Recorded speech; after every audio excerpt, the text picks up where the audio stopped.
Assalamualaikum warahmatullahi wabarakatuh. Sobat Jazirah, rahimakumullah. Bagaimana kabarnya? Semoga kalian semua senantiasa dalam lindungan Allah dan senantiasa diberikan rizki yang barokah. Amin ya rabbal alamin. Saat itu, Abu Nawas baru saja pulang dari istana setelah dipanggil Baginda Raja. Ia tidak langsung pulang ke rumah, melainkan berjalan-jalan lebih dahulu ke perkampungan orang-orang Baduy. Ini memang sudah menjadi kebiasaan Abu Nawas yang suka mempelajari adat istiadat orang-orang Baduy. Pada suatu perkampungan, Abu Nawas sempat melihat sebuah rumah besar yang dari luar terdengar suara hingar-bingar seperti suara kerumunan puluhan orang. Abu Nawas tertarik untuk melihat untuk apa orang-orang Baduy berkumpul di sana. Ternyata di rumah besar itu adalah tempat orang Baduy menjual bubur. Haris, yaitu bubur khas makanan para petani. Tapi Abu Nawas tidak segera masuk ke rumah besar itu. Merasa lelah dan ingin beristirahat, maka ia terus berjalan ke arah pinggiran desa. Abu Nawas beristirahat di bawah sebatang pohon rindang. Ia merasa hawa di situ amat sejuk dan segar, sehingga tidak berapa lama kemudian ia mengantuk dan tertidur di bawah pohon itu. Abu Nawas tak tahu berapa lama ia tertidur. Tahu-tahu ia merasa dilempar ke atas lantai tanah. Ia pun tergagap bangun. "Kurang ajar, siapa yang melemparku?" tanyanya heran sembari menengok kanan dan kiri. Ternyata ia berada di sebuah ruangan pengap berjeruji besi, seperti penjara. "Hai, keluarkan aku! Kenapa aku dipenjara di sini?" teriak Abu Nawas. Tidak berapa lama kemudian, muncul seorang Baduy bertubuh besar. Abu Nawas memperhatikan dengan seksama. Ia ingat orang inilah yang menjual bubur Haris di rumah besar di tengah desa.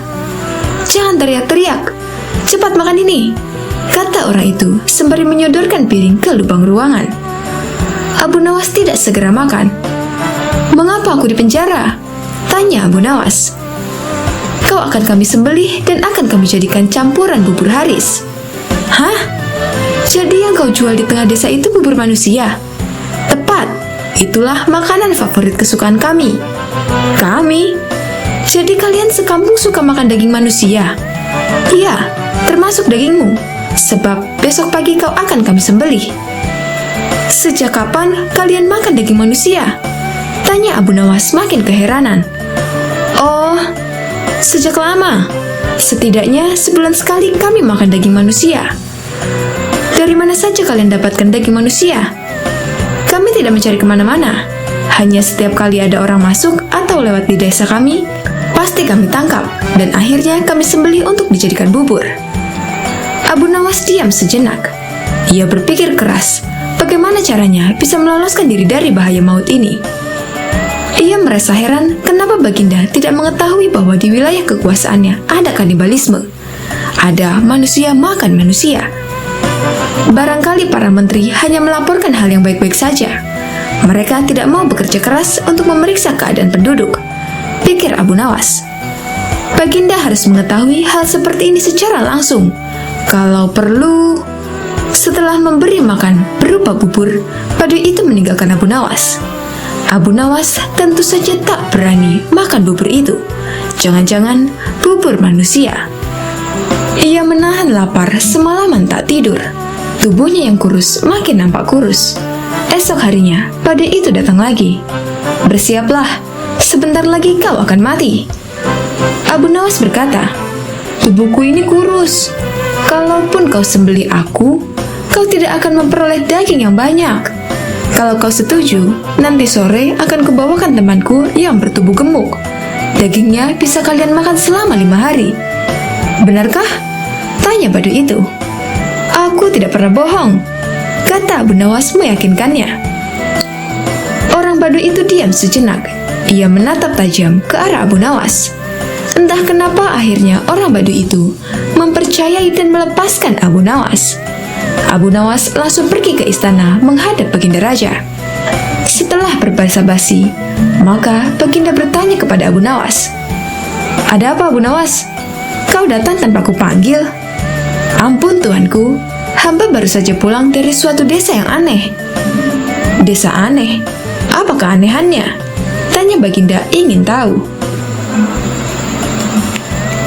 Di desa tersebut, ada orang menjual bubur haris yang khas dan sangat lezat. Di samping itu, hawa di desa itu benar-benar sejuk dan segar, Baginda, kata Abu Nawas. "Aku ingin berkunjung ke desa itu. Pengawal, siapkan pasukan," kata Baginda. "Ampun tuanku, jangan membawa pengawal. Tuanku harus menyamar jadi orang biasa," pujuk Abu Nawas. "Tapi ini demi keselamatanku sebagai seorang raja." "Ampun tuanku, jika bawa-bawa tentara, maka orang desa akan ketakutan, dan tuanku tak akan dapat melihat orang menjual bubur khas itu." "Baiklah, kapan kita berangkat?" "Sekarang juga tuanku, supaya nanti sore kita sudah datang di perkampungan itu." Demikianlah Baginda dengan menyamar sebagai seorang biasa mengikuti Abu Nawas ke perkampungan orang-orang Badui kanibal. Abu Nawas mengajak Baginda masuk ke rumah besar tempat orang-orang makan bubur. Di sana mereka membeli bubur. Baginda memakan bubur itu dengan lahapnya. "Betul katamu, bubur ini memang lezat," kata Baginda setelah makan. "Kenapa buburmu tidak kau makan, Abu Nawas?" "Hamba masih kenyang," kata Abu Nawas sambil melirik dan berkedip ke arah penjual bubur. Setelah makan, Baginda diajak ke tempat pohon rindang yang hawanya sejuk. "Betul juga katamu, di sini hawanya memang sejuk dan segar." Aku kok mengantuk sekali," kata Baginda. "Tunggu tuanku, jangan tidur dulu. Hamba pamit mau buang air kecil di semak belukar sana," kata Abu Nawas. "Baik, pergilah Abu Nawas," kata Baginda mempersilakan. Baru saja Abu Nawas melangkah pergi, Baginda sudah tertidur. Tapi ia segera terbangun lagi ketika mendengar suara bentakan keras. "Hai orang gendut, cepat bangun! Atau kami sembelih di tempat ini." Ternyata Badui penjual bubur sudah berada di belakang Baginda dan menghunuskan pedang ke arah leher Baginda. "Apa-apaan ini?" protes Baginda. "Jangan banyak cakap, cepat jalan," kata Badui itu. Baginda mengikuti perintah orang Badui itu dan akhirnya dimasukkan ke dalam penjara. "Mengapa aku di penjara?" tanya Baginda. "Besok kau akan kami sembelih. Dagingmu kami campur dengan tepung gandum dan jadilah bubur haris yang terkenal lezat." "Hah?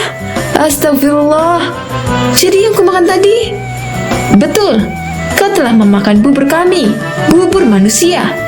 Seketika Baginda mau muntah tapi tak bisa. "Sekarang tidurlah, berdoalah sebab besok kau akan mati." "Tunggu," kata Baginda. "Mau apa lagi?" kata si Badui. "Berapa penghasilanmu sehari dari menjual bubur itu?" 50 dirham. "Cuma segitu?" "Ya, aku bisa memberimu 500 dirham hanya dengan menjual topi," kata Baginda. "Ah, masa? Sekarang berikan aku bahan kain untuk membuat topi. Besok pagi, boleh kalian coba menjual topi buatanku itu ke pasar. Hasilnya boleh kau miliki semua." Badui itu ragu. Ia berbalik melangkah pergi. Tak lama kemudian, kembali lagi dengan bahan-bahan untuk membuat topi. Esok paginya, Baginda menyerahkan sebuah topi yang bagus kepada si Badui. Baginda berpesan, "Juallah topi ini kepada Menteri Farhan di istana Baghdad." Badui itu menuruti saran Baginda. Menteri Farhan terkejut saat melihat seorang Badui datang menemuinya. "Mau apa kau?" tanya Farhan. "Menjual topi ini," jawab si Badui. Farhan melirik. Topi itu memanglah bagus. Ia mencoba memeriksanya dan alangkah terkejutnya ketika melihat hiasan berupa huruf-huruf yang maknanya adalah surat dari Baginda yang ditujukan kepada dirinya. "Berapa harga topi ini?" tanya Farhan.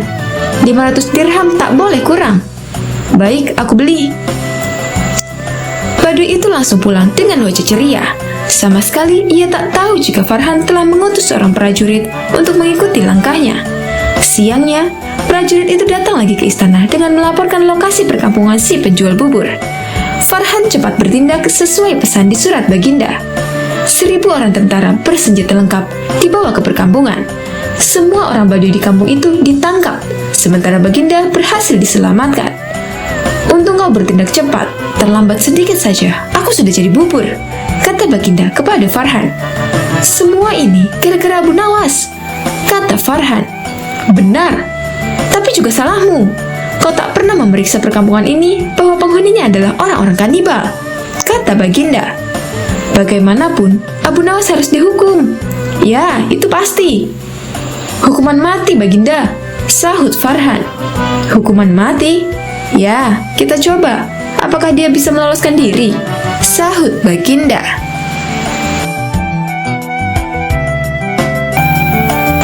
Memang semua sudah tahu dan kagum akan kecerdasan Abu Nawas. Tak ada yang meragukannya sama sekali. Pada suatu hari, Raja Harun al-Rashid telah mempermalukan Abu Nawas dengan menyiram air kencing di depan para tamu undangan. Abu Nawas hanya bisa terdiam, namun dalam hati dia merencanakan sesuatu di lain hari. Kisahnya, figur Abu Nawas ini memang sangat lihai dalam menyelesaikan masalah. Tidak hanya lucu saja, akan tetapi juga bijaksana sehingga Abu Nawas tidak dapat dianggap enteng. Raja sangat bangga memiliki warga seperti Abu Nawas ini. Namun, pada pihak lain, dari diri Abu Nawas juga sangat menjengkelkan raja karena ulahnya yang selalu tidak tahu diri. Oleh karena itulah, Baginda Raja tak pernah berhenti memeras otaknya untuk membalas Abu Nawas. Seperti pada tahun-tahun sebelumnya, setiap bulan Rabiul Awal diadakan acara Maulid Nabi. Sambil tersenyum, Baginda Raja bergumam dalam hati, "Awas ya kamu Abu Nawas, kali ini kamu pasti kena." Acara Maulid Nabi pun tibalah waktunya dan diselenggarakan di istana. Pada saat itu semua pembesar negeri hadir termasuk putra-putra mahkota dari kerajaan sebelah. Termasuk pula Abu Nawas ikutan diundang. Dengan perintah raja, semua yang hadir di acara Maulid Nabi tersebut dipersilahkan untuk berdiri dan kemudian disirami dengan air mawar yang menebarkan bau harum. Kecuali Abu Nawas, dia disiram dengan air kencing. Setelah disiram dengan air kencing tersebut, jadi sadarlah Abu Nawas kalau dirinya telah dipermalukan di depan para pembesar negeri. Dia bungkam 1000 bahasa dan hanya bisa bergumam dalam hati, "Baiklah, hari ini Paduka telah memberiku kuah tak sedap. Esok hari, aku akan membalasnya dengan isinya." Sejak saat itu, Abu Nawas tidak pernah menjejakkan kakinya di istana. Raja pun menjadi kangen karena kelucuannya saat bercerita. Ketika Raja memanggilnya ke istana, rupanya Abu Nawas tidak bersedia dengan alasan sakit yang membuat tubuhnya lemah lunglai. Karena khawatir telah terjadi sesuatu dengan diri Abu Nawas, Raja pun ingin menengoknya diiringi dengan beberapa petinggi kerajaan. Pucuk dicinta ulang pun tiba. Begitu mendengar Raja menuju ke rumahnya, Abu Nawas yang sedang dalam keadaan segar bugar itu pun langsung memasang aksi. Matanya terpejam, badan tergeletak lemah lunglai. Namun sebelum dia beraksi demikian, dia telah terlebih dahulu menyuruh istrinya menyiapkan obat ajaib yang berbentuk bulatan kecil. Dan di antara bulatan obat ajaib itu terdapat 2 butir yang dibubuhi tinja di dalamnya. Tak berapa lama kemudian, Raja sudah ada di depan pintu rumah Abu Nawas. "Wahai Abu Nawas, apa yang kamu telan itu?" tanya Raja. "Inilah yang disebut obat ajaib. Resepnya hamba peroleh lewat mimpi tadi malam. Jika hamba menelan 2 butir, niscaya akan sembuh," jawab Abu Nawas yang terlentang dan segera bangun setelah menelan pil yang kedua. "Kalau begitu, aku juga mau minum obat ajaib itu," kata Raja. "Baiklah tuanku." Paduka berbalinglah dan pejamkan mata seperti hamba sekarang ini. "Tidak boleh duduk, apalagi berdiri," kata Abu Nawas. Maka Raja pun menuruti perintah Abu Nawas. Begitu mata Raja terpejam, Abu Nawas cepat-cepat memasukkan butiran obat ajaib yang telah dibubuhi tinja itu ke mulut Raja. Tiba-tiba saja Baginda Raja bangkit sambil membelalakkan matanya. "Hai Abu Nawas, engkau memberiku makan tinja ya?" kata Raja. Maka Abu Nawas pun segera bersimpuh sambil memberi hormat kepada rajanya. "Wahai Khalifah, dulu Baginda memberi hamba kuahnya. Sekarang hamba berikan isinya. Jikalau Baginda tidak memberi hamba uang 100 dinar, kejadian itu akan hamba ceritakan kepada khalayak ramai," kata Abu Nawas. "Diamlah ya Abu Nawas, jangan ngomong kepada siapa-siapa. Nanti aku akan memberimu uang 100 dinar," kata raja. Setelah itu, raja dan semua pengikutnya kembali ke istana. Mereka menyiapkan pundi-pundi yang berisi uang 100 dinar. Nah, untuk kesekian kalinya, Abu Nawas berhasil memperdayai rajanya, berhasil mengalahkan rajanya. Abu Nawas adalah seorang penyair Arab klasik dan terkenal. Meski populer dan kerap disapa dengan Abu Nawas, sebetulnya panggilan tersebut bukanlah nama aslinya. Mengutip dari buku Abu Nawas, Sufi dan penyair ulung yang jenaka, susunan Muhammad Ali Faqih, julukan Abu Nawas ia peroleh karena rambutnya yang ikal dan panjang sebahu. Nama lengkapnya ialah Abu Ali Al-Hasan bin Hani Al-Hakami. Abu Nawas lahir di Provinsi Ahwaz sekitar Khuzestan, barat daya Persia tahun 757 Masehi. Walau begitu, banyak perbedaan pendapat terkait tahun lahir Abu Nawas. Ketika beranjak dewasa, Abu Nawas membantu sang paman bekerja sebagai pembuat minyak wangi. Seusai bekerja, ia sering pergi ke masjid untuk belajar berbagai ilmu agama dan pengetahuan lainnya, seperti syair, fikih, dan ilmu hadis.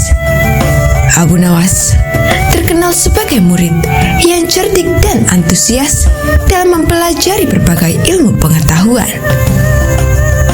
Suatu hari, Abu Nawas bertemu dengan Abu Usamah yang merupakan ahli sastra sekaligus pujangga terkenal. Ia sangat terkesima dengan kemampuan Abu Nawas membuat syair, hingga diajarkan berbagai ilmu mengenai syair.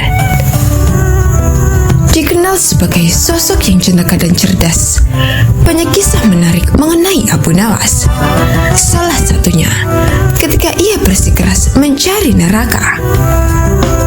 Hari masih terlalu pagi, bahkan azan subuh pun belum berkumandang. Tetapi Abu Nawas sudah terlihat sibuk mencari sesuatu di halaman rumahnya. Ada di mana sebenarnya?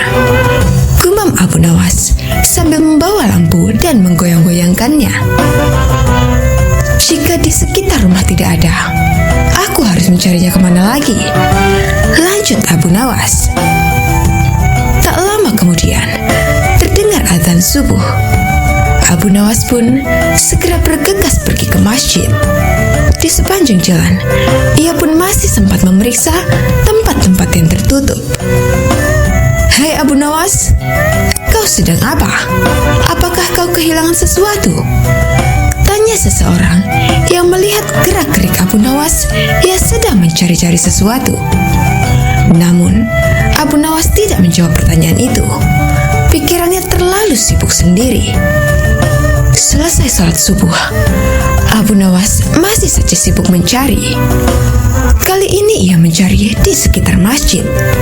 Ia membuka semua kotak dan tong yang ada di sana. Penyair jenaka itu juga mencari di bawah jembatan, di balik semak, hingga di atas atap. Orang-orang merasa heran sekali dengan tingkah laku Abu Nawas. Sebenarnya, benda apa yang hilang sehingga ia bertingkah seperti itu? Bisik seseorang kepada yang lain. Siang harinya, Abu Nawas masih terlihat sibuk mencari kesana kemari.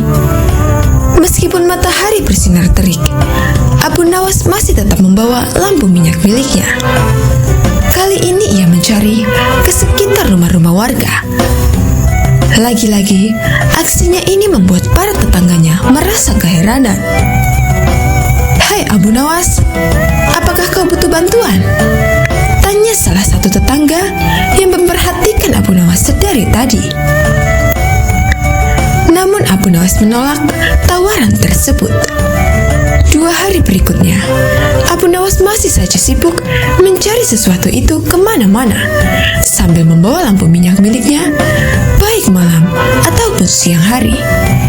Hingga hari keempat, orang-orang sudah tidak sabar lagi dan sangat penasaran dengan apa yang sebenarnya dicari oleh Abu Nawas. Sehingga di antara mereka ada yang mendesak Abu Nawas sambil bertanya, "Hei, siang hari begini, buat apa membawa lampu minyak? Jadi sebenarnya apa yang kau cari?" "Aku sedang mencari neraka," jawab Abu Nawas. Sontak semua orang yang ada sekitar Abu Nawas dan mendengar jawabannya tertawa terbahak-bahak. "Dasar orang gila, ternyata Abu Nawas sudah gila," kata mereka. Setelah itu, mereka mulai bubar karena tidak mau berurusan dengan orang gila. Sesuai hukum yang ada di kota Baghdad, orang gila dilarang untuk berkeliaran. Mereka harus ditangkap dan dikurung. Beberapa warga Baghdad akhirnya melaporkan kelakuan Abu Nawas kepada prajurit kerajaan agar segera menangkap Abu Nawas. Abu Nawas pun ditangkap dan dibawa ke penjara istana. Hal ini membuat seluruh kota Baghdad pun geger. Mereka dibuat penasaran dengan tingkah dan kesalahan apa lagi yang dilakukan oleh Abu Nawas. Begitu mendengar Abu Nawas di penjara, Raja Harun memerintahkan agar Abu Nawas dipanggil dan bertemu dengannya. Berangkatlah pengawal Raja Harun untuk menjemput dan membawa Abu Nawas. Setelah sampai di sana, Raja Harun memerintahkan ikatan tangan Abu Nawas untuk dilepas. Beliau pun bertanya, "Kali ini, apalagi kesalahanmu, wahai Abu Nawas?" "Maaf, Baginda, saya tidak melakukan kesalahan sama sekali," jawab Abu Nawas. "Lantas, mengapa kamu membawa lampu di siang hari seperti orang gila?" tanya Raja Harun. "Saat itu, saya sedang sibuk mencari neraka, Baginda Raja." Raja dan seluruh menteri yang ada di ruangan itu tertegun mendengar jawabannya. "Kau gila, memang benar kau sudah gila," teriak Raja di depan Abu Nawas. "Tidak, Raja, saya tidak gila. Merekalah yang gila. Mereka yang melaporkan, menangkap, serta yang menganggap saya gila," jawab polos Abu Nawas. Abu Nawas meminta Raja untuk mengumpulkan semua yang terlibat dalam penangkapannya. Raja Harun mengabulkan dan mendatangkan mereka. Setelah semua sudah berkumpul dengan jumlah yang cukup banyak, Abu Nawas bertanya dengan lantang, "Wahai kalian yang mengaku waras, apakah menurut kalian orang yang berbeda pandangan adalah orang yang berdosa dan sesat?" "Benar," jawab orang-orang. "Apa hukumnya bagi orang yang berdosa dan sesat?" "Kamu memang gila. Tentu saja hukumannya adalah neraka. Dan kamu adalah contoh orang yang sesat. Kamu pasti akan masuk neraka," jawab orang-orang itu. "Baiklah, menurut kalian, aku pasti akan masuk neraka, bukan? Lalu, di mana letak neraka itu? Milik siapakah neraka itu? Jika neraka itu milik Allah dan letaknya di akhirat, lantas mengapa mereka begitu mudah menentukan neraka bagi seseorang?" jawab Abu Nawas. "Maaf, Baginda, apakah mereka ini malaikat Allah? Jangan-jangan mereka semua yang gila?" tanya Abu Nawas kepada Raja. Raja langsung tertawa terbahak-bahak mendengar perkataan Abu Nawas. "Setiap hari saya mendengar orang-orang dengan mudahnya mengatakan, 'Kamu pasti masuk neraka.' Maka saya jadi penasaran, apakah neraka itu ada di bumi ini?" Ungkapan cerdas Abu Nawas kepada Raja Harun. Dikisahkan, kala itu sejumlah penduduk Baghdad berkumpul di depan istana Khalifah Harun al-Rashid. Sebagian berteriak dan meminta agar Abu Nawas segera ditangkap. Dikisahkan dalam buku Kisah Lucu Kecerdasan Abu Nawas, susunan Sukma Hadiwianto, kala itu sejumlah penduduk Baghdad berkumpul di depan istana Khalifah Harun al-Rashid. Sebagian berteriak dan meminta agar Abu Nawas ditangkap. Para penduduk protes karena baliho raksasa milik Abu Nawas yang dipasang di depan rumahnya yang berbunyi, "Dijual cepat matahari Baghdad. Siapa cepat dapat bonus anak unta."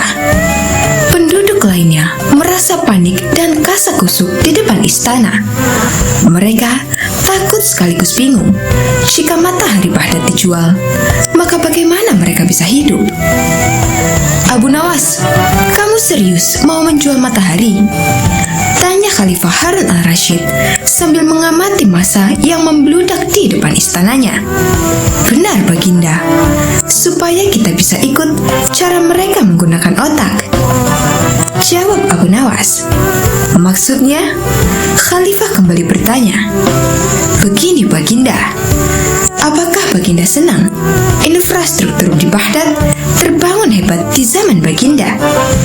Baginda bangga bisa menjadi teladan untuk rakyat bahwa selama menjabat jadi khalifah, Baginda tidak korupsi. Baginda senang tidak mempertontonkan keserakahan dengan menguasai ratusan ribu hektar padang pasir. Padahal Baginda bisa melakukannya dengan kekuasaan yang sekarang Baginda genggam," beber Abu Nawas. Khalifah Harun al-Rashid yang bingung lantas meminta Abu Nawas untuk menjelaskan maksud dari ucapannya. "Abu Nawas, coba ke inti masalah. Jika Baginda turun dan tanya massa yang sekarang berdemonstrasi itu, ketahuilah bahwa mereka akan menjawab, 'Buat apa bangun infrastruktur? Infrastruktur tidak bisa dimakan.' Jadi, jalan-jalan mulus yang Baginda bangun selama ini, puluhan bendungan yang Baginda banggakan, lapangan terbang, rel kereta api di Koramabad, pasar-pasar di Kirkuk, itu semua percuma, tidak bisa dimakan," kata Abu Nawas menjelaskan. Khalifah Harun al-Rashid pun terdiam. Baginda bangga tidak korupsi. Anak Baginda jual pisang goreng. Itu malah membuat mereka marah dan cemburu. Buat mereka, Baginda mestinya korupsi agar mereka tak repot-repot lagi bikin isu tak masuk akal. Misalnya, Baginda keturunan Mongolia. Baginda memusuhi ulama. Baginda membiarkan partai Bands yang sudah dilarang tumbuh lagi. Wah, pokoknya banyak Baginda. Lalu, apa hubungannya dengan menjual matahari?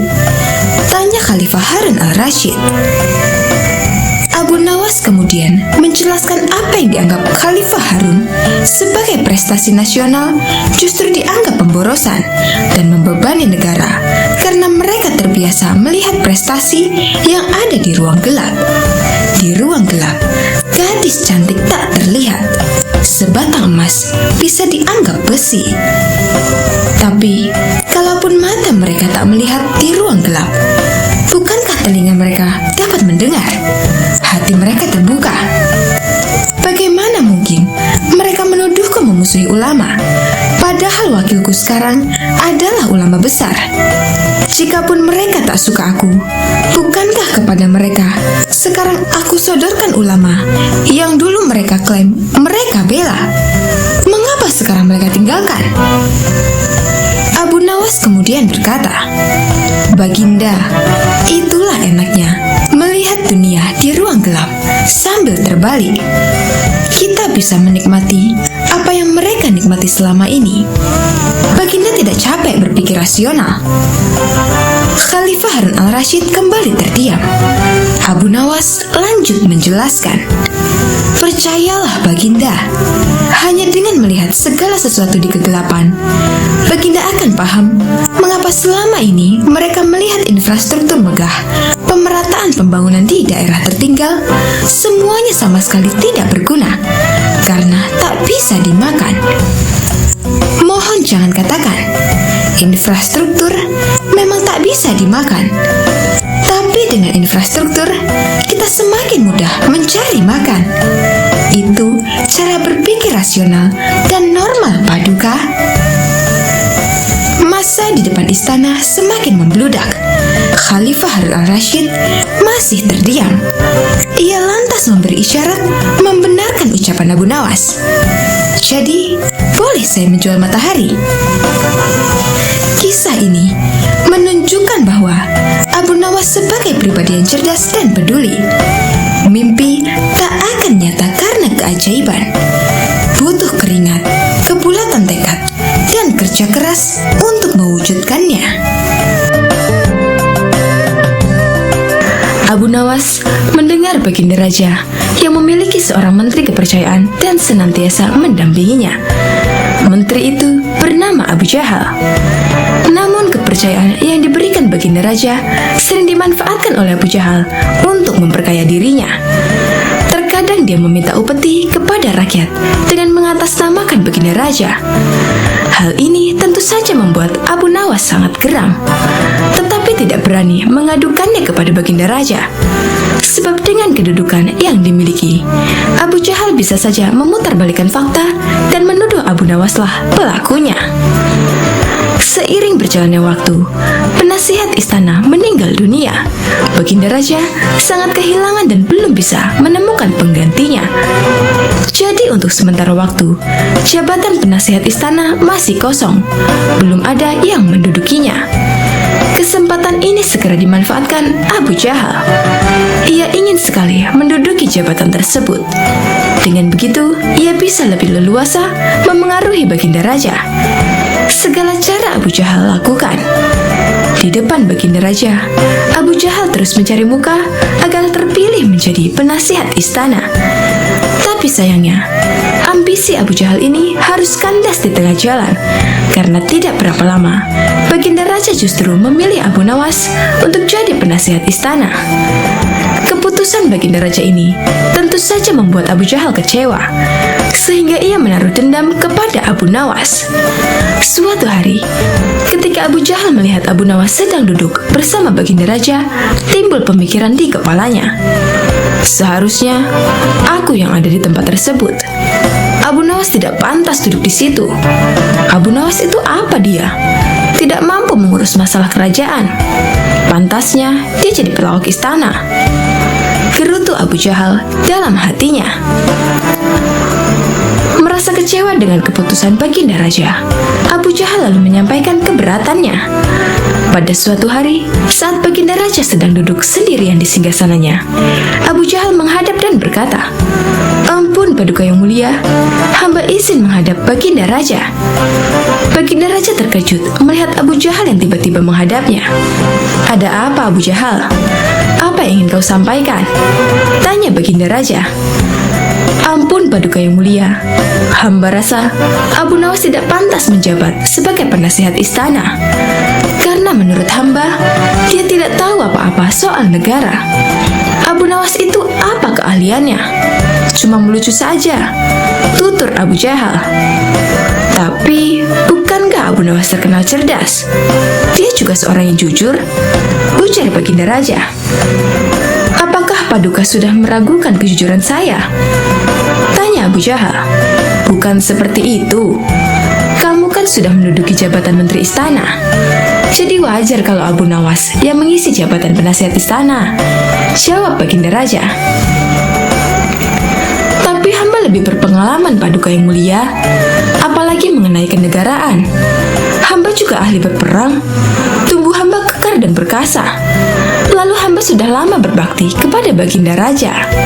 Hamba rasa hambalah yang lebih pantas menjadi penasihat istana," ucap Abu Jahal. Melihat ambisi Abu Jahal yang begitu besar ingin menjadi penasihat istana, Baginda Raja akhirnya membuat keputusan. Ia ingin mengadakan sayembara antara Abu Nawas dan Abu Jahal. Maka dipanggillah Abu Nawas untuk datang ke istana. Singkat cerita, Abu Nawas pun menghadap Baginda Raja. "Ampun Paduka yang mulia, ada gerangan apa memanggil hamba?" tanya Abu Nawas. "Hai Abu Nawas, Abu Jahal sangat menginginkan jabatan sang penasehat istana. Dia minta supaya jabatanmu diganti olehnya. Tapi aku juga tidak mungkin memecatmu begitu saja. Biar adil, maka aku putuskan akan mengadakan sayembara untuk kalian berdua. Siapa yang menjadi pemenangnya, maka dialah yang berhak jadi penasehat istana. Jelas Baginda Raja. Sejenak Abu Nawas terdiam dan berpikir, Abu Jahal pasti punya rencana busuk. Jangan sampai dia jadi penasehat istana. Bisa-bisa rakyat makin miskin, tertindas oleh kelakuannya. Pikir Abu Nawas. Ampun Paduka yang mulia, kalau boleh tahu, sayembara apa yang hendak diberikan? Tanya Abu Nawas. Aku ingin masing-masing dari kalian membawakan 1 gentong air laut, tapi yang rasanya tawar. Perintah Baginda Raja. Abu Nawas dan Abu Jahal langsung terkejut mendengar permintaan Baginda Raja yang aneh itu. Sekarang, pulanglah kalian berdua, dan besok kembali ke sini dengan membawa air laut yang rasanya tawar, kata Baginda Raja. Sesampainya di rumah, Abu Nawas terus memikirkan dan mencari tahu keberadaan laut yang airnya tawar. Mana ada air laut yang rasanya tawar? Orang secerdik apapun tidak akan bisa melakukannya, pikir Abu Nawas. Sementara itu Abu Jahal mulai berbuat curang. Ia memasukkan air sumur ke gentong untuk dibawanya ke istana. Baginda Raja pasti percaya, meskipun aku berkata bohong, karena aku tahu aku adalah menterinya yang paling dipercaya, kata Abu Jahal dalam hatinya. Keesokan harinya, Abu Nawas dan Abu Jahal datang ke istana dengan membawa gentong masing-masing. Bagaimana? Apa kalian sudah mendapatkan airnya? Tanya Baginda Raja. Sudah Paduka yang mulia, jawab Abu Jahal dan Abu Nawas serempak. Kemudian Abu Jahal maju lebih dulu, menyerahkan gentongnya. Ini Paduka, air laut permintaan Paduka, ucap Abu Jahal. Baginda Raja lalu mencicipi air yang dibawa Abu Jahal. Bagus Abu Jahal, air ini rasanya tawar. Tapi benarkah ini berasal dari laut? Tanya Baginda Raja. Benar sekali Paduka, hamba sengaja mengambilnya dari laut yang tidak diketahui oleh banyak orang, jawab Abu Jahal penuh percaya diri. Sekarang tibalah giliran Abu Nawas menyerahkan gentong miliknya. Ketika Baginda Raja mencicipi air yang ada di gentong Abu Nawas, ia pun langsung berkata, "Hai Abu Nawas, kenapa rasanya masih asin dan getir? Yang aku minta air laut yang rasanya tawar," ucap Baginda Raja. Ampun Paduka yang mulia, tapi memang begitulah rasa air laut, balas Abu Nawas. Baiklah, karena lomba ini dimenangkan Abu Jahal, tentu dia yang akan menjadi penasehat istana, tutur Baginda Raja. Mendengar itu, Abu Jahal sangat kegirangan, sudah tidak sabar ingin menduduki jabatan tersebut. Ternyata sangat mudah mengelabui Baginda Raja, pikir Abu Jahal. Tapi tiba-tiba Baginda Raja kembali berkata, "Hai Abu Jahal, di mana kamu menemukan laut yang airnya tawar? Antarkan aku ke sana sekarang. Aku ingin mandi di sana," titah Baginda Raja. Seketika wajah Abu Jahal menjadi pucat, tubuhnya lemas dan gemetaran. "Anu Paduka yang mulia, hamba kenapa? Kalau kamu tidak bisa membuktikannya, berarti kamu telah membohongiku," ucap Baginda Raja. "Ampun Paduka yang mulia, air yang hamba bawa memang bukan air laut, tapi air dari sumur," kata Abu Jahal ketakutan. "Kamu lancang Abu Jahal, kamu kira aku anak kecil yang mudah dikelabui? Karena kamu telah berani berbohong, maka sebagai hukumannya, kamu bukan hanya gagal jadi penasihat istana, tapi juga akan dipecat dari menteri. Kamu juga harus menjalani hukuman penjara," bentak Baginda Raja. Kemudian Baginda Raja memerintahkan beberapa pengawal untuk menangkap Abu Jahal dan memasukkannya ke penjara. Kini tinggallah Abu Nawas di hadapan Baginda Raja. "Hai Abu Nawas, bukankah kamu terkenal cerdik? Bisa saja kamu membohongiku, dan dengan kecerdikanmu itu, kamu tentu bisa menutupi kebohonganmu. Tapi kenapa kau tidak lakukan?" tanya Baginda Raja. "Ampun Paduka yang mulia, hamba memang cerdik, tapi hamba bukan pembohong. Secerdik apapun manusia, tidak akan ada yang bisa mengubah rasa air laut menjadi tawar," tentang Abu Nawas. Kamu benar, Abu Nawas. Itulah orang yang saya cari untuk menduduki jabatan sebagai penasihat istana. Cerdik dan juga jujur, kata Baginda Raja tersenyum puas. Baginda Raja Harun al-Rashid mempunyai 2 orang putra dari permaisurinya. Putra pertama bernama Al-Amin, dan putra kedua bernama Al-Makmun. Al-Amin ternyata sangat bodoh dan pemalas, sedangkan Al-Makmun terkenal rajin dan pintar dalam ilmu dan sastra. Raja sangat menyukai Al-Makmun karena kecerdasannya tersebut, dan tentu saja ini membuat sang permaisuri tidak suka lantaran sang raja dianggap pilih kasih. Padahal keduanya kan sama-sama putranya. Suamiku, kenapa Anda tidak begitu menyayangi Al-Amin? Tanya permaisuri Zubaidah. Karena ia tidak bisa membuat syair dan tidak kenal sastra, jawab Baginda Raja. Suamiku, sebenarnya kalau mau, Al-Amin akan menguasai ilmu sastra daripada saudaranya. Sebenarnya ia lebih cerdas, ia hanya malas saja, kata permaisuri. Kalau begitu biar besok aku panggil Abu Nawas untuk menguji syairnya, tambah permaisuri. Pagi buta Abu Nawas sudah muncul di istana memenuhi panggilan sang permaisuri. Abu Nawas, coba kamu dengarkan karya syair putraku ini, kata sang permaisuri dengan bangga. Al-Amin lalu membacakan beberapa bait syair sebagai berikut. Kami adalah keturunan Bani Abbas.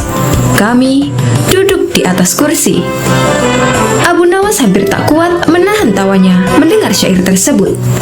Bagaimana? Tanya Al-Amin kepada Abu Nawas. Syair macam apa itu? Jawab Abu Nawas. Al-Amin marah sekali mendengar cemooh Abu Nawas tersebut. Ia lalu menyuruh seorang pasukan istana untuk menangkap dan memasukkan Abu Nawas ke dalam penjara. Selama beberapa hari, Abu Nawas tidak pernah muncul di istana, sehingga Raja Harun al-Rashid merasa rindu. Belakangan, Raja mendengar kabar bahwa Abu Nawas dimasukkan penjara oleh Al-Amin. Ia kemudian mengajak putranya itu ke penjara untuk menjenguk Abu Nawas. Kenapa kamu memenjarakannya? Tanya Baginda kepada Al-Amin sambil menceritakan apa yang terjadi. Yang sangat menyakitkan, ia telah berani mencemooh syair karyaku, ayahanda, kata Al-Amin. Tentu saja karena memang karya syairmu itu jelek. Dia itu kan memang seorang penyair hebat, jadi bisa menilai mana karya syair yang bagus dan yang tidak bagus, kata sang raja menasehati Al-Amin. Baik, kalau begitu beri lagi aku kesempatan untuk memperbaiki karya syairku, kata Al-Amin sambil beranjak pergi. Untuk kedua kalinya, Al-Amin pergi untuk mengasah syairnya. Esoknya, pagi-pagi sekali, Baginda Raja Harun al-Rashid, Abu Nawas, dan beberapa penyair sudah berada di istana. Rupanya, pertemuan itu sudah diatur oleh permaisuri Zubaidah. Ia ingin mereka mendengarkan karya syair putranya yang baru saja pulang mendalami ilmu sastra. Al-Amin pun mulai membacakan karya syairnya. Hai binatang yang duduk bersimpuh, rasanya tidak ada yang setolol kamu. Kamu seperti hidangan yang diolesi minyak sapi kental, seperti warna seekor kuda belang. Begitu selesai mendengar syair tersebut, Abu Nawas langsung bangkit dan hendak berlalu dari tempatnya. Kemana kamu, Abu Nawas? Tanya Raja Harun al-Rashid. Aku lebih suka balik ke penjara saja daripada mendengar syair macam ini. Toh, sebentar lagi putramu ini pasti akan menyuruh polisi untuk membawaku ke sana, jawab Abu Nawas. Raja pun tertawa terpingkal-pingkal mendengar jawaban Abu Nawas itu. Sementara sang permaisuri Zubaidah hanya bisa duduk termenung. Pada suatu pagi, Abu Nawas muda sedang duduk-duduk santai di teras rumahnya. Beberapa saat kemudian, datanglah seorang komandan dengan beberapa prajuritnya. Sang komandan bertanya, "Wahai anak muda, di manakah aku bisa menemukan tempat untuk bersenang-senang di daerah sekitar sini?" "Kalau tidak salah di sebelah sana," jawab Abu Nawas. "Di manakah tempat itu?" tanya salah seorang prajurit dengan sifat yang tidak menghargai. Pergilah ke arah sana, lurus tanpa belok-belok. Maka kalian akan menjumpai tempat untuk bersenang-senang, jawab Abu Nawas. Rombongan tentara kerajaan itu akhirnya pergi menuju tempat yang sudah ditunjukkan oleh Abu Nawas. Setelah beberapa saat, kagetlah mereka semua karena tempat yang mereka cari tidak ditemukan, kecuali hanya sebuah komplek kuburan yang sangat luas. Dan tentu saja hal ini membuat para tentara berang karena merasa telah ditipu oleh pemuda tersebut. Mereka pun kembali lagi ke tempat Abu Nawas. "Wahai anak muda, keluarlah engkau. Kenapa engkau berani sekali membohongi kami?" tanya sang komandan yang tidak tahu kalau yang diajak bicara itu sebenarnya adalah Abu Nawas, si penasehat kerajaan. "Siapakah engkau ini? Berani sekali membohongi kami," tanya salah seorang prajurit. "Aku adalah Abdi," jawab Abu Nawas. Komandan dan para prajurit merasa geram dan marah. "Prajurit, tangkap dia!" seru komandan. "Engkau akan aku bawa ke panglima kami," kata komandan. Oh, rupanya Abu Nawas hendak dihadapkan ke panglima kerajaan mereka. "Wahai panglima, kami telah menangkap seorang pembohong yang berani membohongi pasukan kerajaan," kata komandan. "Alangkah lancangnya si pemuda ini, karena sudah berani berbohong," lanjut komandan. Panglima bersikap biasa saja, malah dia bahkan memerintahkan kepada prajurit untuk melepaskan borgol yang ada di tangan Abu Nawas. Komandan dan para prajurit terkejut dan merasa heran. Ada apa gerangan ini? Setelah itu, Panglima pun mendekati Abu Nawas dan berkata, "Tuan Abu, maafkan perbuatan anak buahku di sini ya," kata Panglima itu dengan sangat sopan. Laki-laki gagah dan tampan itu memang sudah saling mengenal satu sama lain, karena mereka seringkali bertemu ketika sang khalifah mengundangnya ke istana. Betapa terkejutnya sang komandan dan para prajuritnya. Perasaan sombong dan congkak yang tadi menyelimuti mereka seakan berubah menjadi rasa takut. "Wahai Tuan Abu, sebenarnya kebohongan apa yang mereka sangkakan kepadamu?"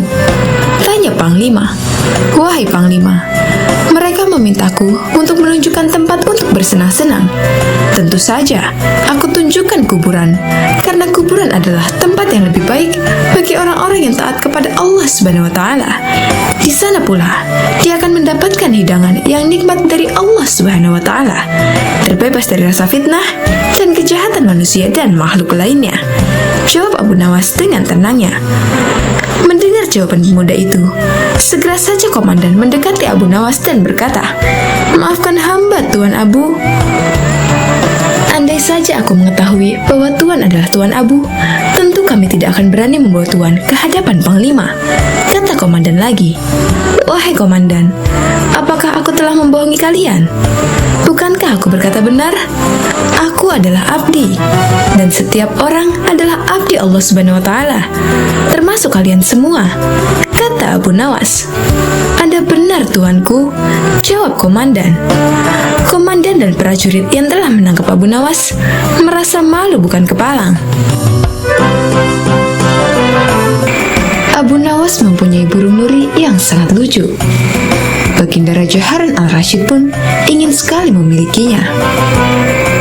"Kalau kau berniat menjualnya, jangan tawarkan kepada orang lain. Tawarkan saja kepadaku. Berapapun harganya akan aku bayarkan," ujar Baginda kepada Abu Nawas. Abu Nawas tidak menjawab, dia hanya mengangguk. Tapi dalam hati dia berkata, "Mana mungkin aku menjual burung yang tidak berharga ini kepada Baginda." Keesokan paginya, Abu Nawas datang ke istana. Dia datang dengan membawa burung nuri yang diinginkan Baginda itu. Abu Nawas tidak ingin menjualnya. Dia ingin memberikan cuma-cuma kepada Baginda. Tapi di depan gerbang istana, dua orang pengawal menahannya. "Siapa kamu? Ada keperluan apa menghadap Baginda?" hardik kedua pengawal dengan wajah bengis. Rupanya kedua orang pengawal istana tersebut adalah orang kepercayaan Perdana Menteri Abu Dahi yang selalu ingin mencelakakan Abu Nawas. Aku hendak menyerahkan burung ini kepada Baginda karena beliau sangat menyukainya, jawab Abu Nawas.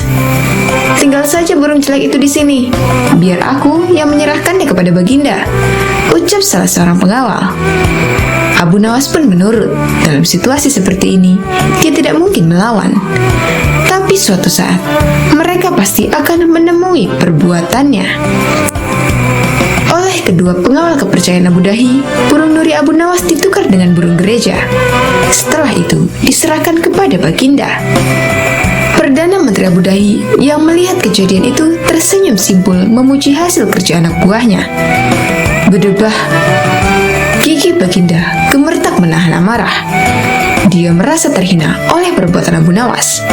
Burung nuri yang diharapkannya, tapi burung gereja yang dikirimkan. Tanpa menunggu waktu lagi, saat itu juga Baginda mendatangi rumah Abu Nawas. Abu Nawas, kalau kau keberatan menjual burung nuri itu kepadaku, aku tidak apa-apa. Tapi jangan kau kirimkan burung gereja ke istana. Itu suatu penghinaan buatku, kecam Baginda dengan mata memerah menahan amarah. Begini Baginda, tutur Abu Nawas mencoba meredakan amarah Baginda.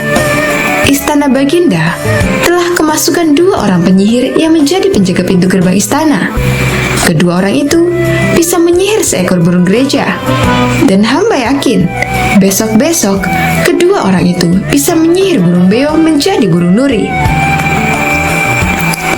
Kalau tidak percaya, tunggulah besok di istana. Baginda akan menyaksikan sendiri betapa hebatnya sihir mereka. Sambil berkata begitu, Abu Nawas mengelus-ngelus seekor burung beo yang bertengger di depan jendela rumahnya. Burung beo itulah yang akan dibuat menjebak kedua pengawal bengis istana. Pagi-pagi sekali, Abu Nawas sudah tiba di istana. Dia membawa burung beo di tangannya. Di depan gerbang lagi-lagi, dia dicegat oleh pengawal. Ada perlu apa lagi kau di sini? Kedua pengawal kembali menghardik. Sudah kubilang, kau tidak akan bisa bertemu Baginda. Maaf, kemarin aku keliru. Aku sebenarnya hendak memberikan burung beo ini kepada Baginda, tapi aku keliru mengambilnya. Baginda pasti marah-marah mendapat kiriman burung nuri itu. Semua orang tahu, Baginda sangat benci burung nuri. Dia pernah tersesat di hutan gara-gara burung nuri keparat itu. Maafkan aku telah membuat Baginda marah. Pujuk Abu Nawas seolah-olah cerita itu benar-benar terjadi.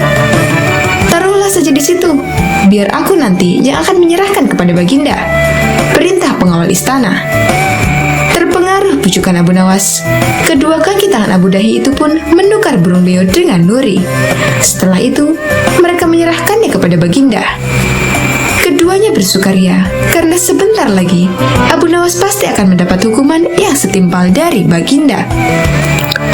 Menerima burung nuri itu dari kedua pengawal istana, Baginda terperangah kaget. Ternyata benar apa yang dikatakan Abu Nawas.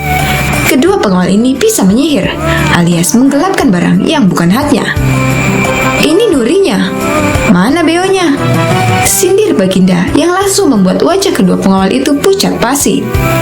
Belum sempat kedua pengawal itu menjawab, Baginda langsung menitahkan perintah yang tak disangka-sangka.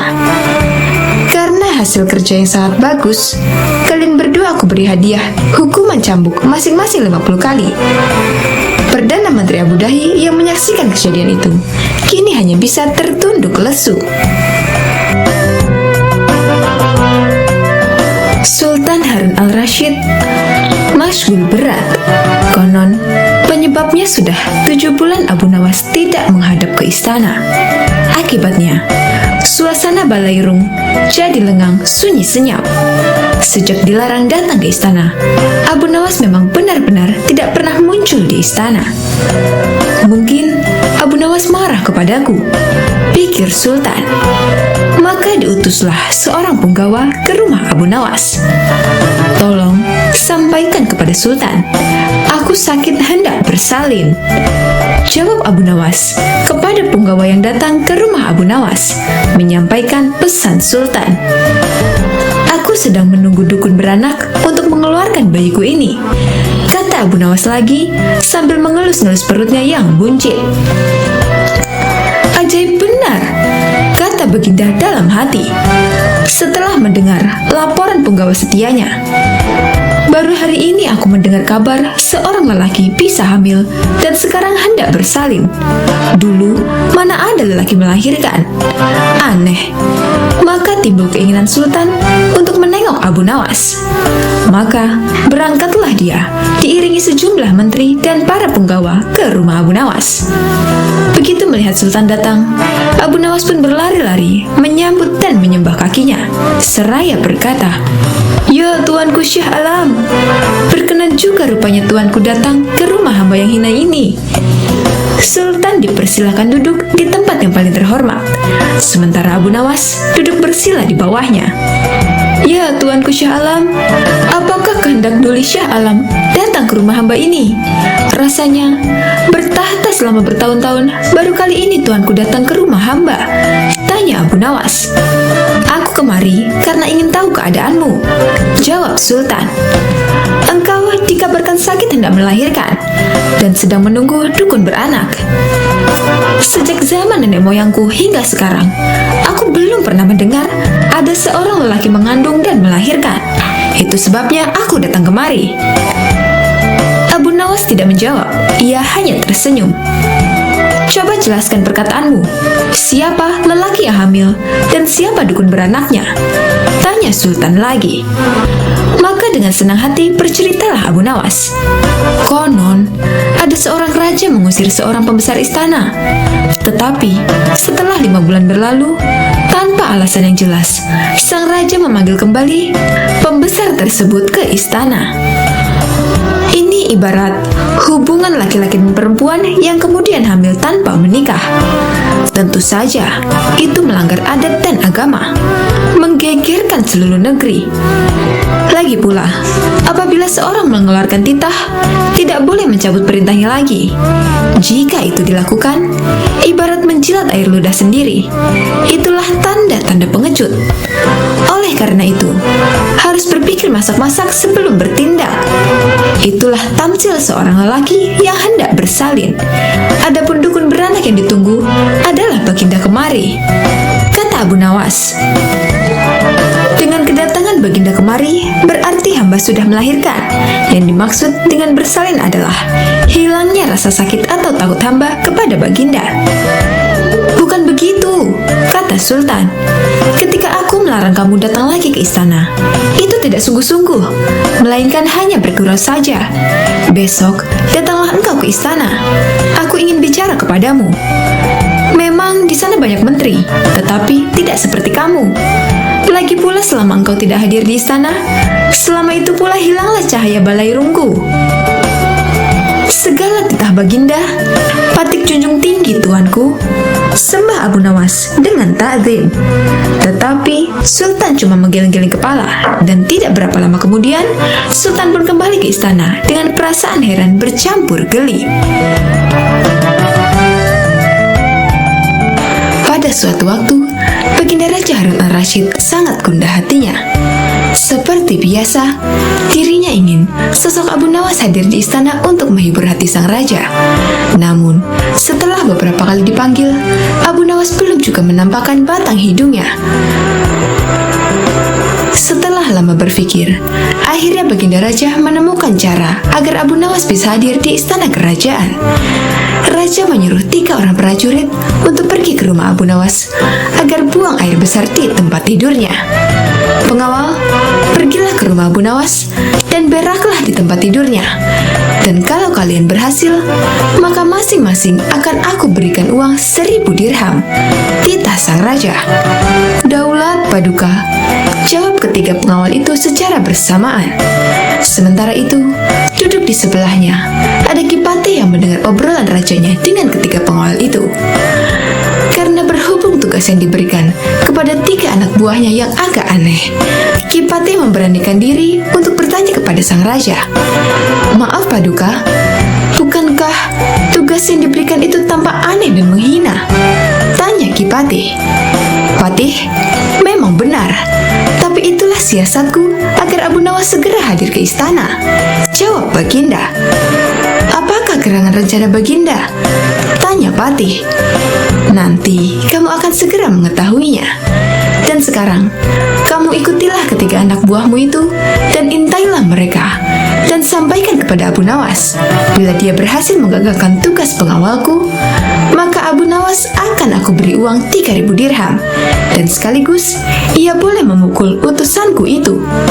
Titah raja. Dengan perasaan yang masih bingung, Patih segera melaksanakan perintah raja. Dia segera berkemas dan menuju ke rumah Abu Nawas. Tidak berapa lama kemudian, utusan Baginda Raja Harun al-Rashid sudah tiba di depan pintu rumah Abu Nawas. Kami diutus oleh Baginda Raja untuk buang air besar di tempat tidurmu. Karena ini perintah raja, kamu tidak boleh menolak, kata salah satu utusan itu. Saya sama sekali tidak keberatan. Silakan saja kalau kalian mampu melaksanakan perintah raja, jawab Abu Nawas dengan santainya. Sungguh? Tanya utusan raja. Ya, silakan saja, sahut Abu Nawas. Abu Nawas mengawasi orang-orang itu beranjak ke tempat tidurnya dengan geram. Berak di tempat tidurku? Betul-betul kelewatan, gumam Abu Nawas dalam hatinya. Abu Nawas memutar otaknya bagaimana caranya agar para utusan itu mengurungkan niatnya. Setelah berpikir beberapa saat, Abu Nawas akhirnya menemukan cara untuk menggagalkan tugas para utusan itu. Pada saat para utusan itu hendak bersiap-siap buang air besar, mendadak Abu Nawas berkata di balik jendela kamar, "Hai para utusan raja, ada yang lupa saya sampaikan kepada kalian," kata Abu Nawas. "Apa itu?" tanya salah satu utusan raja. "Saya ingatkan supaya kalian jangan melebihi perintah Baginda Raja. Jika kalian melanggar, saya akan pukul kalian dengan sebuah bentukan besar. Dan setelah itu, saya akan laporkan kepada Baginda bahwa kalian melanggar perintahnya," jawab Abu Nawas dengan serius. Dengan cekatan, Abu Nawas segera mengambil sebatang kayu besar yang ada di dapur rumahnya. Bahkan, kini Abu Nawas sudah mengambil pentungan kayu besar itu. "Hei, apa maksudmu tadi Abu Nawas?" tanya salah satu utusan. "Ingat, perintah raja hanya buang air besar saja dan tidak boleh lebih dari itu," jawab Abu Nawas. "Iya benar," jawab utusan itu. "Aku ulangi lagi, hanya buang air besar saja, tidak boleh lebih. Ingat, tidak boleh kencing, tidak boleh buka celana, tidak boleh cebok, hanya buang air besar saja," tegas Abu Nawas dengan seriusnya. "Mana mungkin? Itu tidak mungkin. Kami juga harus buka celana dan kencing," jawab salah satu utusan. "Aku akan pukul kalian sekeras-kerasnya jika kalian melanggar perintah raja," sahut Abu Nawas. Para utusan itu saling pandang kebingungan dengan ucapan Abu Nawas. Tiba-tiba, ada suara seseorang yang memanggil Abu Nawas. "Abu Nawas!" Karena ada suara yang sudah tak asing lagi didengar, Abu Nawas serta para utusan segera berkumpul untuk menemui asal suara itu. Oh, ternyata suara itu adalah suara Ki Patih Ja'far yang merupakan orang kepercayaan Baginda Raja Harun al-Rashid. "Aku sudah mendengar perdebatan kalian. Baginda Raja memang memerintahkan para utusan untuk berak di tempat tidurmu. Jika 3 orang ini sanggup, mereka masing-masing akan mendapatkan 1.000 dirham. Jika mereka gagal, maka mereka boleh engkau pukul sesuka hatimu," kata Ki Patih Ja'far. "Oh begitu.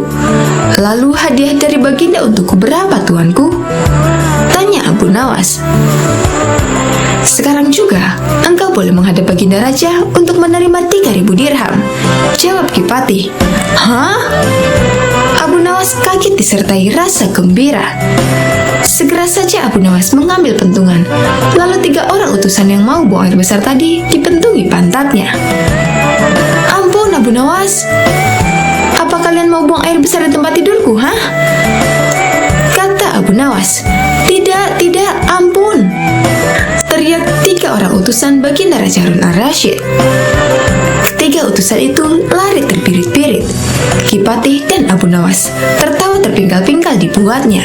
Sesaat setelah itu, Ki Patih berkata, "Abu Nawas, Baginda sangat yakin engkau dapat mengatasi masalah ini.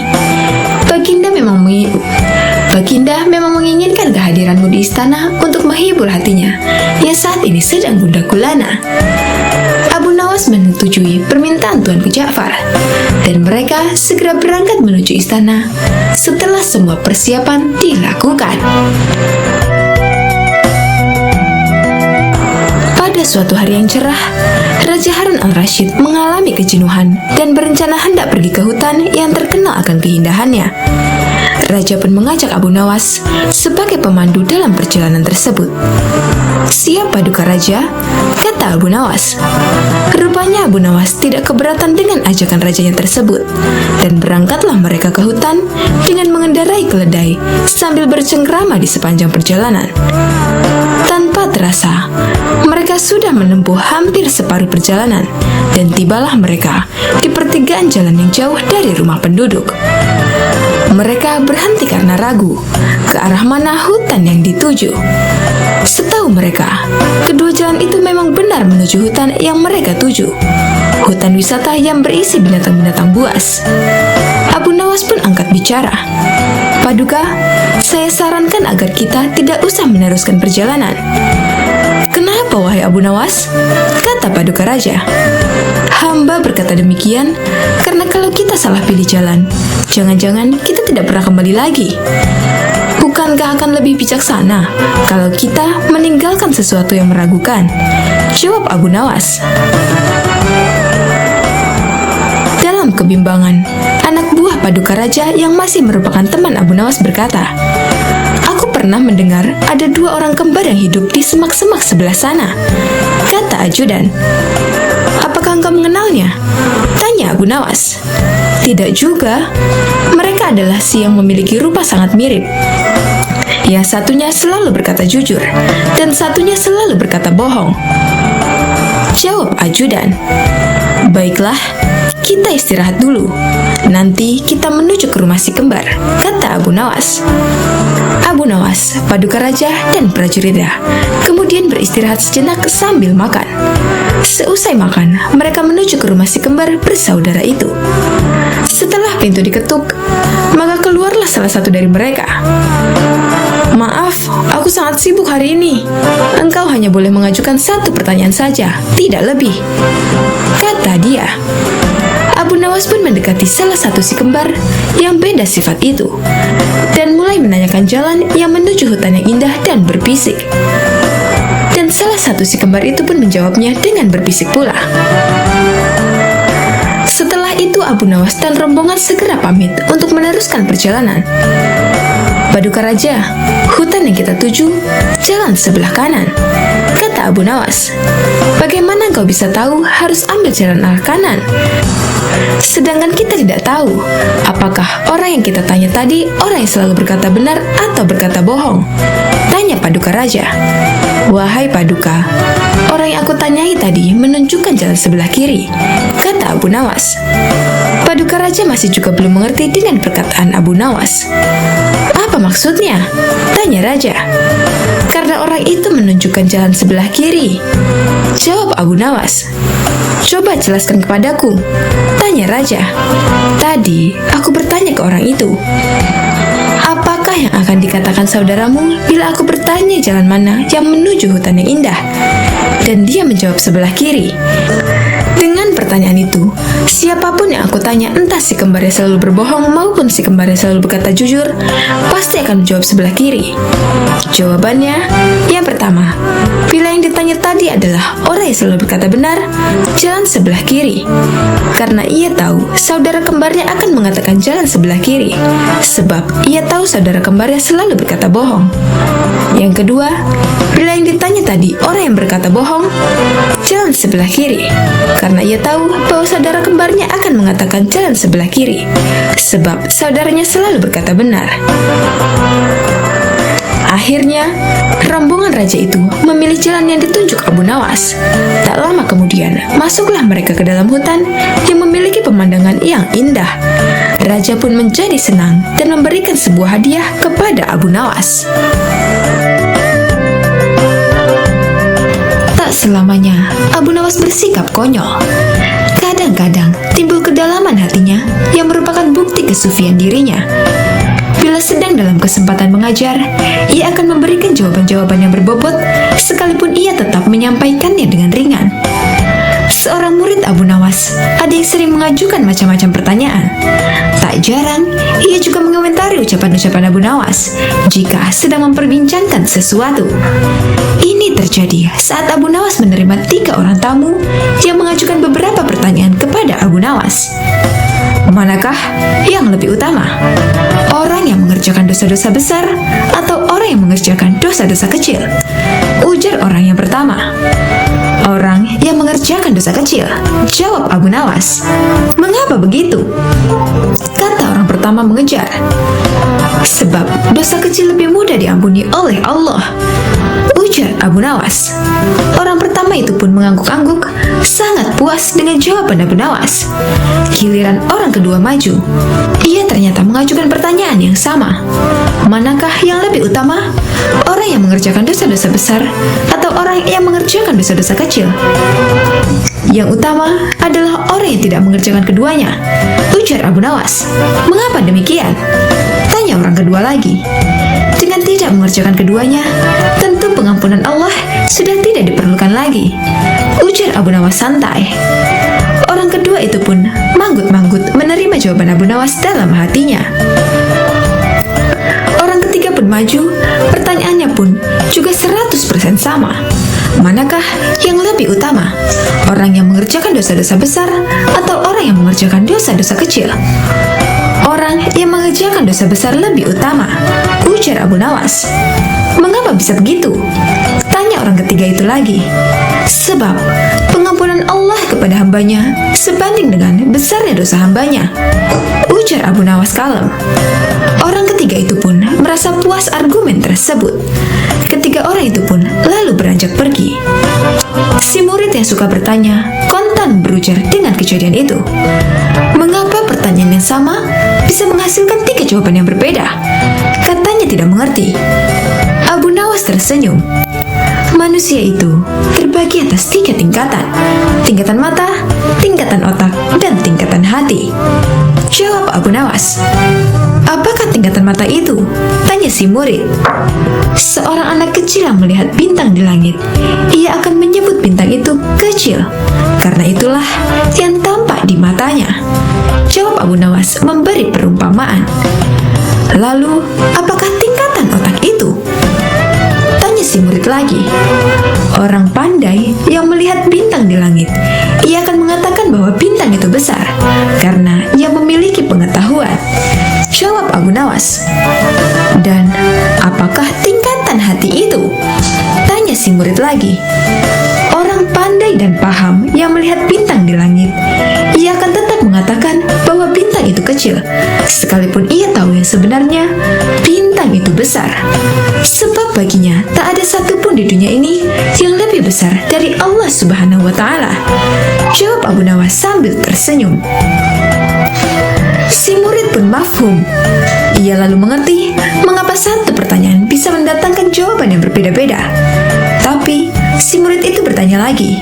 Wahai guruku, mungkinkah manusia itu menipu Tuhan? Tanya si murid. Mungkin? Jawab Abu Nawas santai menerima pertanyaan aneh itu. Bagaimana caranya? Tanya si murid lagi. Manusia bisa menipu Tuhan dengan merayunya melalui pujian dan doa. Ujar Abu Nawas. Kalau begitu, ajarilah aku doa itu, wahai guru. Ujar si murid antusias. Doa itu adalah, wahai Tuhanku, aku tidak pantas menjadi penghuni surga, tapi aku juga tidak kuat menahan panasnya api neraka. Sebab itulah, terimalah taubatku dan ampunilah segala dosa-dosaku. Sesungguhnya, Kaulah Zat yang Maha Mengampuni dosa-dosa besar.